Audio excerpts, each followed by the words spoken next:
Kadang saya itu jadi miris, teman-teman. Bukan cuma miris, malu. Sebagai umat Islam tuh malu kadang melihat fenomena seperti ini. Ada saja, tapi pasti ada. Orang-orang yang gulu seperti ini pasti ada. Jangankan ngasih uang, teman-teman. Ngasih kehormatan itu bisa. Perempuan ngasih kehormatan dia kepada Habib itu ada. Coba kita simak seperti apa kesaksian dari Guru Gembul. Guru Gembul yang ngomong, bukan saya.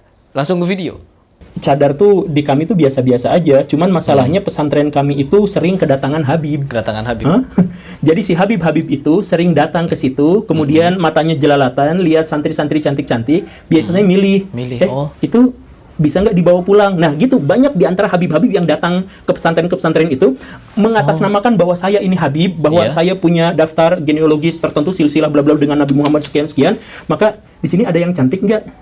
Ada yang seperti itu, dan itu sering terjadi. Gitu. Ada. Nah, si pimpinan pesantren itu, kalau yang mintanya Habib, saya segan. Karena, kata dia, itu keturunan Nabi Muhammad. Tetapi kalaupun diterima, ya kan, ya nggak enak juga ke si santriwatinya gitu. Makanya sebagai jalan tengah ditutupin semuanya, pakai cadar, semuanya nggak kelihatan gitu. Ya itu untuk menghindari dari Habib-Habib yang seperti itu gitu. Jadi kan si Habib, sebenarnya di istilah Habib-Habib, para Habib itu kalau mau menikah harus dengan keturunan Nabi Muhammad yang lain gitu. Tetapi ada kalanya saja Habib-Habib itu pengen nikah kontrak atau apa gitu, yang mengatasnamakan keislamannya, yang mengatasnamakan bahwa saya ini Habib dan sebagainya, dan dia tidak peduli kalau Nabi Muhammad sampai namanya dijatuhkan, itu nggak peduli. Kalau nama Nabi Muhammad dihujat sama umat agama lain gara-gara perilakunya, itu dia nggak peduli, karena dia hanya peduli pada dirinya sendiri. Dia tahu dengan nama Habib itu dia bisa mendapatkan pengikut, dia setiap kejahatannya bisa dimaklumi, dan setiap kesalahannya itu kan, jangan dihujat, kan dia mah Habib, bisa seperti itu kan. Jadi dia melakukan apapun seenaknya karena dia sudah mendapatkan jatah gelar Habib di tengah masyarakat. Apa ini? Hidup bagaimana nih? Nah, di situ Guru Gembul juga menceritakan tingkah-tingkah habaib, oknum-oknum habaib yang ke pesantren malah booking-booking cewek, booking-booking santri.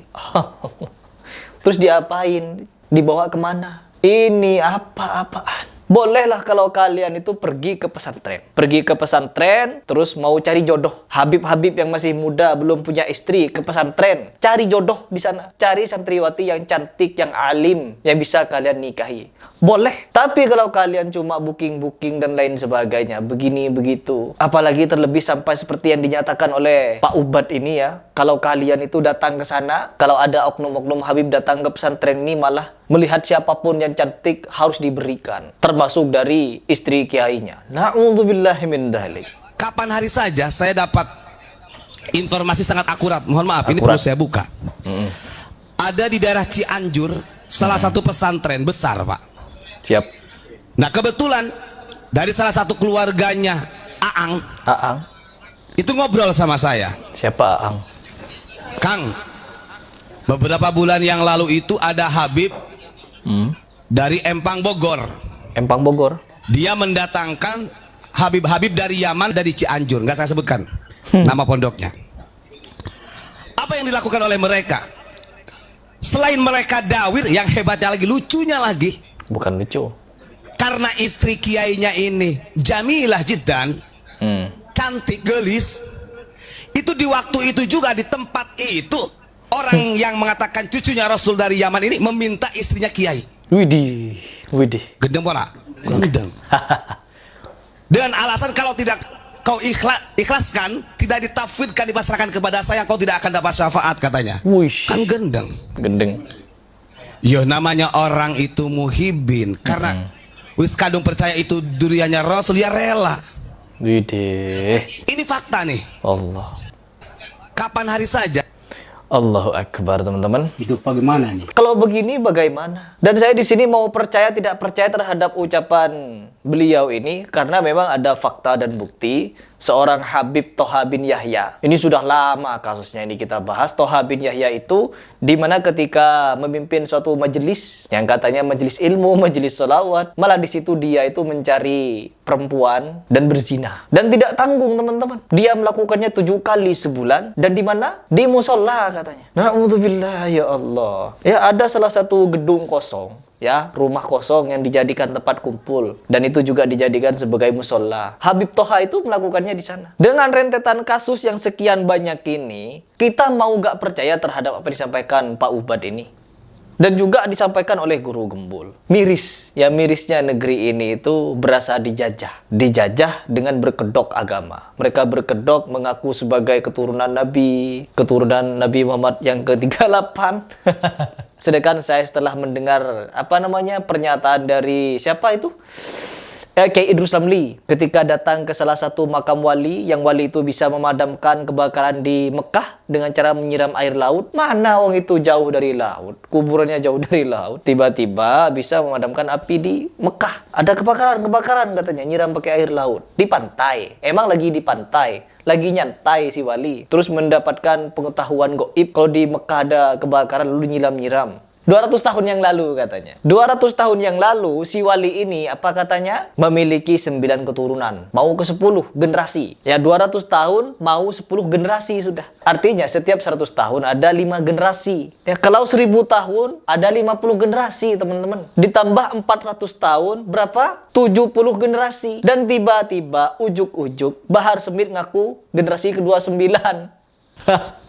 Dikira Siti Fatimah itu lahir pada 600 tahun yang lalu atau 700 tahun yang lalu, atau para sesepuh-sesepuh habaib ini pada menikah umur tua, pada menikah umur 50 tahun, sehingga apa? Generasinya lama. Habib yang satu menikah umur 50 tahun, Habib yang ini menikah pada umur 60 tahun. Jadi benar bisa itu 29 atau 33 atau 38. Kerancuan nasab yang kalian ceritakan di tengah-tengah masyarakat Nusantara ini sudah amat teramat gamblang menunjukkan kalau kalian rancu. Belum lagi tes DNA, belum lagi tes nasab dan lain sebagainya.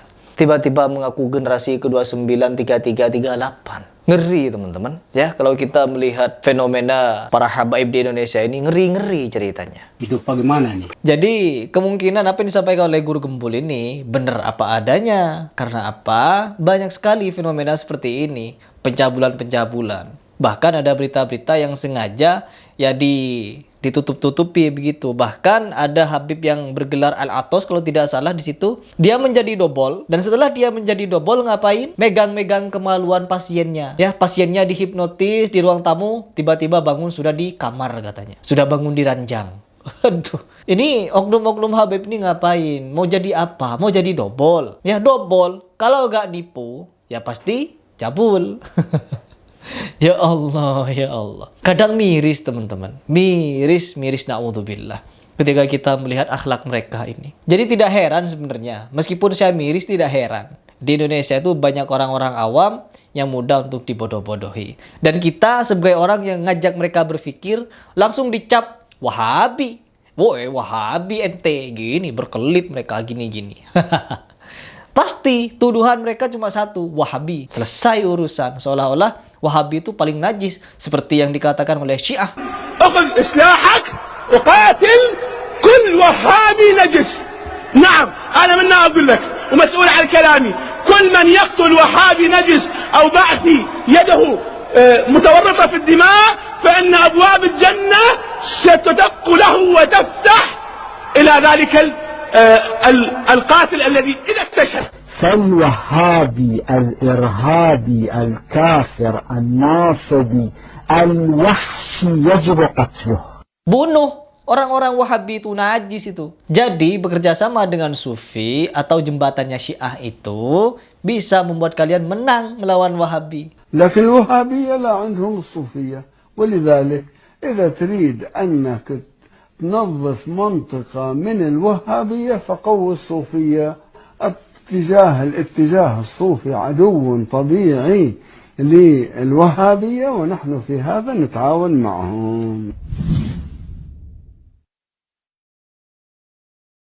Ya, hancur nanti Mekah Madinah. Syiah menang. Begitu teman-teman. Intinya tujuan Syiah untuk menghancurkan Sunni. Karena apa? Sunni ini kafir, dan Sunni itu mencintai Abu Bakar, Umar, Utsman, Ali, dan semua sahabat. Sedangkan Syiah hanya mencintai Ali bin Abi Thalib. Semuanya kafir.